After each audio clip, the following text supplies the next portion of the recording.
ओम नमः शिवाय। दोस्तों, जीवन में अनेकों बार आपके मन में ये प्रश्न आया होगा कि क्या आप किसी के ब्लैक मैजिक, किसी के तंत्र मंत्र टोने टोटके का शिकार हुए हैं। दोस्तों, आज इसी आपके बड़े सवाल को मैं एड्रेस करने जा रहा हूं, पर उससे पहले एक कथा पे हमें गौर करना पड़ेगा। उस कथा में ही, उस कहानी में ही सारे राज जो हैं छुपे हुए हैं। नवग्रह से आप वाकिफ हैं। इसके अलावा एक 10th प्लैनेट है जिसके बारे में आप सभी ने शायद नहीं सुना हो। साउथ ऑफ इंडिया में यह कॉन्सेप्ट बड़ा ही प्रचलित है। उसे मांदी कहा जाता है। मांदी, 10th प्लैनेट कॉल्ड मांदी। अब ये मांदी जो 10th प्लैनेट है, इसकी क्रिएशन कैसे हुई, उससे जुड़ी हुई कथा है। दोस्तों, रावण जो है वह मीन राशि रेवती नक्षत्र में जन्म लिया था। रावण का लग्न, कुंडली का प्रथम भाव हमें किसी को भी नहीं पता है, उसका पौराणिक प्रूफ नहीं है, बट हमें सिर्फ ये पता है कि वह मीन राशि रेवती नक्षत्र में था। और रावण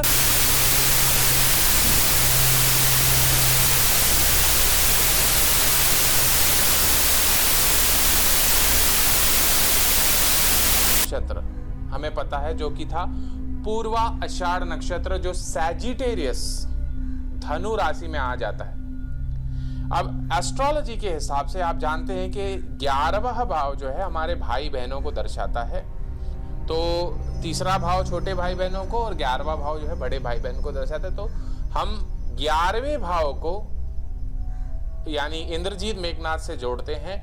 तो यदि 11वें भाव में धनु राशि पूर्वाषाढ़ा नक्षत्र बने तो रावण का जो लग्न है, जो लग्न पॉइंट है, वह हो गया एक्वेरियस, कुंभ लग्न। इतनी जानकारी आपको दिमाग में रखनी है। कुंभ लग्न हो गया। और एक कथा हमें मिलती है जब रावण 9 के 9 ग्रहों को ऑर्डर देता है उसके 11वें भाव यानी लाभ भाव में गोचर करने के लिए। रावण बड़ा ज्योतिष विद्वान था, गणितज्ञ था, दुनिया भर का गूढ़ रहस्य उसके पास था। वह ऑर्डर देता है 9 के 9 ग्रहों को 11वें भाव यानी लाभ भाव में विराजित होने के लिए। ये प्रैक्टिकली पॉसिबल नहीं है, क्योंकि हम जानते हैं राहु और केतु ग्रह हमेशा आमने सामने रहते हैं। परंतु मैथोलॉजिकल घटना, पुराणों की घटनाओं पे अगर गौर करें तो रावण 9 ग्रहों को इंस्ट्रक्शन देता है कि वो उसके लाभ भाव में, और अब ये जो 9 के 9 ग्रह हैं लाभ भाव में गोचर करते हैं। और उसमें से जो जुपिटर प्लैनेट और शनि प्लैनेट आपस में, शनि ग्रह और जुपिटर आपस में बहस करते हैं कि एक 10वां प्लैनेट क्रिएट किया जाए ताकि रावण का मारण मुमकिन हो सके।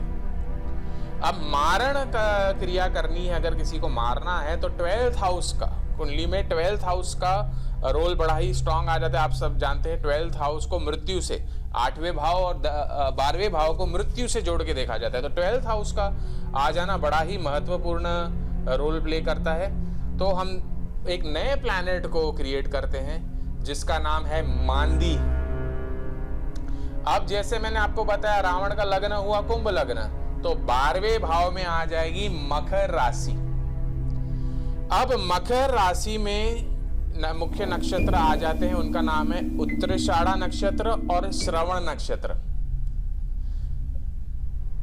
धनिष्ठा, उत्तराषाढ़ा और उत्तराषाढ़ा, श्रवण और धनिष्ठा, ये 3 मुख्य नक्षत्र आ जाते हैं। उसमें भी शुरुआती जो उसका हिस्सा है उत्तराषाढ़ा और श्रवण नक्षत्र। अब इन्हीं 2 नक्षत्रों को मिला के एक और 28वां नक्षत्र, आप तो 27 नक्षत्रों के बारे में जानते हैं, परंतु ये उत्तराषाढ़ा और श्रवण 2 नक्षत्रों को मिला लिया तो एक 28वां नक्षत्र आता है जिसे कहा जाता है अभिजीत नक्षत्र।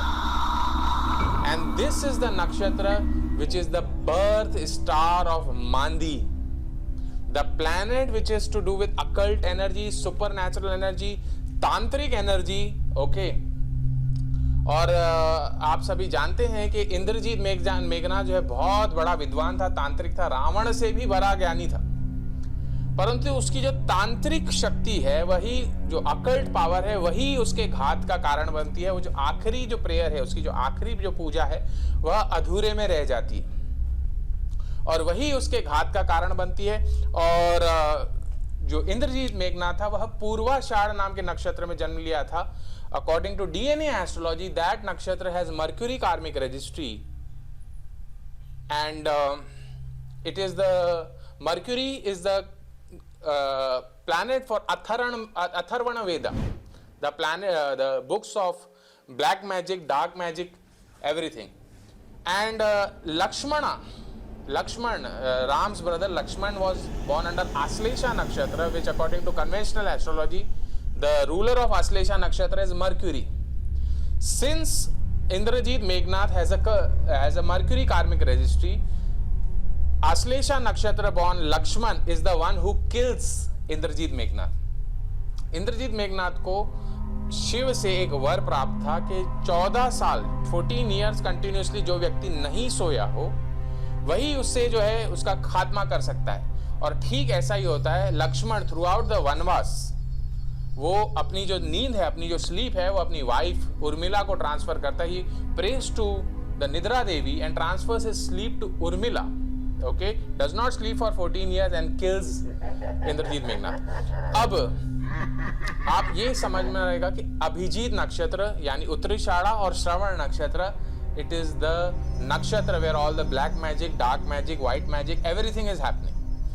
अब आपका जन्म यदि इन नक्षत्रों में हुआ हो, जैसे पता है उत्तराषाढ़ा और श्रवण, कैप्रिकॉन मकर राशि में दोनों नक्षत्र आ जाते हैं। तो मकर लग्न में जन्म हुआ हो, आपका मकर राशि में जन्म हुआ हो, या कोई मुख्य ग्रह लग्न का मालिक या चंद्रमा इस मकर राशि में चला गया हो, उसमें भी उत्तराषाढ़ा और श्रवण नक्षत्र, तो आपका सामना ब्लैक मैजिक, तंत्र मंत्र इन शक्तियों से हो सकता है। उसमें दो पॉसिबिलिटीज है, आप खुद इन चीजों में इंक्लाइन हो, आप खुद तंत्र मंत्र आदि क्रियाओं में इंक्लाइंड हो, या आपके ऊपर इसका प्रयोग किया जाए, you become the victim, either of the possibility is there.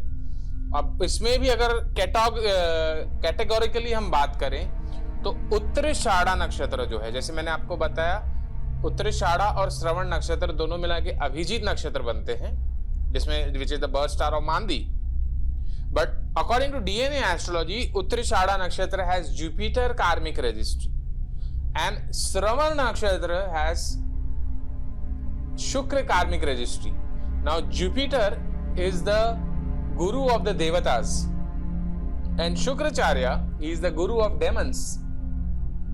So white spirituality, let's say somebody creates a temple, somebody creates a consecrated place, somebody performs Rudra Abhishek or Kumbha Abhishek or any of the rituals, okay, for a positive spirituality, that will come under the Uttarashada Nakshatra. Let's say somebody gets into Maran, Mohan, Tantra, Vidya, etc. That would be in the category of Shravan Nakshatra. Shravan Nakshatra is the most prone when it comes to black magic, any of the occult things. Shravan Nakshatra is the most prone. So आप देखेंगे normally अमूमन धारणाएं होती है, जैसे मेरे पास हर दूसरा तीसरा शख्स जो मिलने आता है उसके अंदर एक भ्रांति होती है कि मेरे ऊपर किसी ने कुछ कर तो नहीं दिया। तो ऐसा नहीं होता। ये मांदी जो प्लैनेट 10th प्लैनेट मांदी जो मैंने आपको बताया, उसका रोल इसमें बड़ा ही आ जाता है। और मांदी जो ये 10th प्लैनेट है, कुंडली के 12 भाव में आपका जहां भी ऑक्यूपाई करे, आप उस कारक तत्व को जब टच करने जाएंगे, आप कुछ सुपर नेचुरल चीजों का सामना आपसे होगा। अगर मैं उदाहरण के लिए बताऊं तो मैं अपना ही आपको उदाहरण अगर देखकर बताऊं, मेरी कुंडली में मांदी जो है 11वें भाव में है, which is the house of paternal uncles, friend circle in general. So in general in my friend circle there are people who know occult, and whenever I happen to, like, my uncles stay in some another state, and whenever I have tried to meet them, whenever I have been to the state to meet them, I have encountered some supernatural things. So कुंडली में जहां भी हो, चतुर्थ भाव में हो, आप कुछ अपने लिए घर वगैरह लेने जाएंगे, तभी आपका सामना इन चीजों से होगा। सप्तम भाव में वो जीवन साथी, आपके जीवन साथी में कुछ ऐसे अकल्ट से रिलेटेड पावर्स होंगे। 10th हाउस आपका करियर, आप करियर के लिए कुछ नया काम करने जाएंगे तो आपका सामना अकल्ट से होगा। तो मांदी जहां भी, और मांदी आपको ऐसी ब्लेसिंग दे सकता है। मांदी, जैसे मैंने बताया, हर कर्मा के दो रूप है, positive sides and negative side. Maandi आपको प्लैनेट, ऐसा प्लैनेट है जो आपको ऐसी ब्लेसिंग दे सकता है कि आप लाइफ में अलग ही ऊंचाई पे आप जा सकते हैं। No other planet can bless such a thing the way Maandi can. is all the supernatural blessings, okay, और within the karmic boundary. इसमें मैं आपको एक शाहरुख खान का भी उदाहरण दे सकता हूँ। शाहरुख खान एक बार अपने करियर के शुरुआती दौर में जो है एक मस्जिद में जाते हैं, उनके खुद में के इंटरव्यू में उन्होंने बोला है, अजमेर की दरगाह में जाते हैं या किसी कई प्लेस पे जाते हैं, वहाँ पे उनके पैसे जेब में रखे हुए 5000 खो जाते हैं, और उन्हें एक फकीर फक्कड़ इंसान मिलता है। वो उससे पूछता है, क्या ढूंढ रहे हो बेटा, बटुआ ढूंढ रहे हो क्या? तो शाहरुख खान को ऐसा लगता है कि वो फक्कड़ ने ही उनके पैसे चुराए हैं। तो वो उन्हें कहता है कि जितना तुम्हारा गया है उससे 1000 गुना अल्लाह तुमको दे देगा।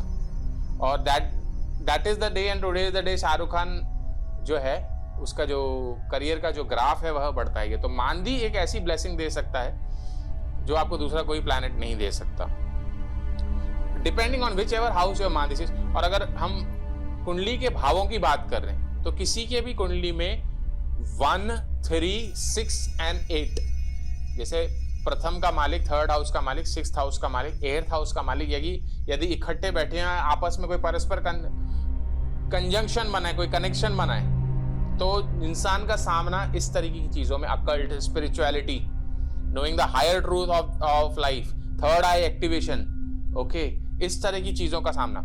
अब ऐसे भी कई होते हैं कि जिनके ऊपर अभिचार आदि का कुछ प्रयोग किया गया, तो हम एज एस्ट्रोलॉजर हमसे लोग अपेक्षा करते हैं कि कुछ रेमेडी सुझाया जाए।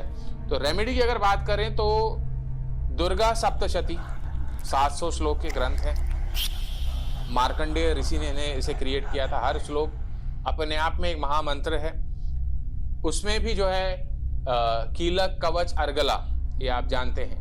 तो जो कीलक है वो महासरस्वती को डेडिकेटेड है, जो कवच है वो महाकाली को डेडिकेटेड है, और अर्गला जो है वो महालक्ष्मी को डेडिकेटेड है। तो जो देवी कवच है ना, उसमें आप जो है सर के बाल से लेके पैर के नाखून तक हर देवी आपके कोई ना कोई अंग की रक्षा करती है। बड़ा ही सुंदर कवच है। उसमें बिल्कुल वर्णित है कि कोई भी तरह का अभिचार, कोई भी तरह का क्रिया, तंत्र, मंत्र, भूत, प्रेत, पिशाच, यक्ष, गंधर्व, राक्षस, किसी भी तरह का प्रभाव जो है, किसी भी अभिचार का प्रभाव जो है उसके बाद क्षीण हो जाता है। तो आप दुर्गा सप्तशती के भीतर इंकित देवी कवच, इसका नियमित रूप से पाठ कर सकते हैं। तो आपको कुछ भी इस तरह का तंत्र मंत्र बाधा है उसमें आपको राहत मिलती है। तो ये था ब्लैक मैजिक के बारे में। कौन इसके विक्टिम होंगे, किनका रुझान होगा, कौन इसके जानने की कोशिश करेंगे, है ना, किनका सामना इन चीजों से होगा। तो ये एक डीप साइंस है।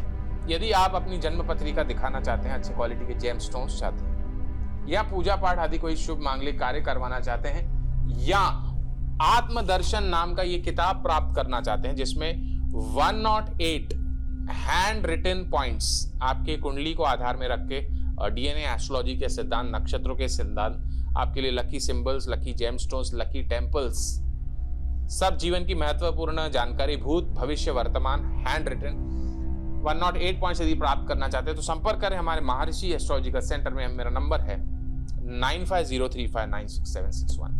देखते रहिए मेरे वीडियोस महर्षि एस्ट्रोलॉजिकल सेंटर पे। Thanks a lot.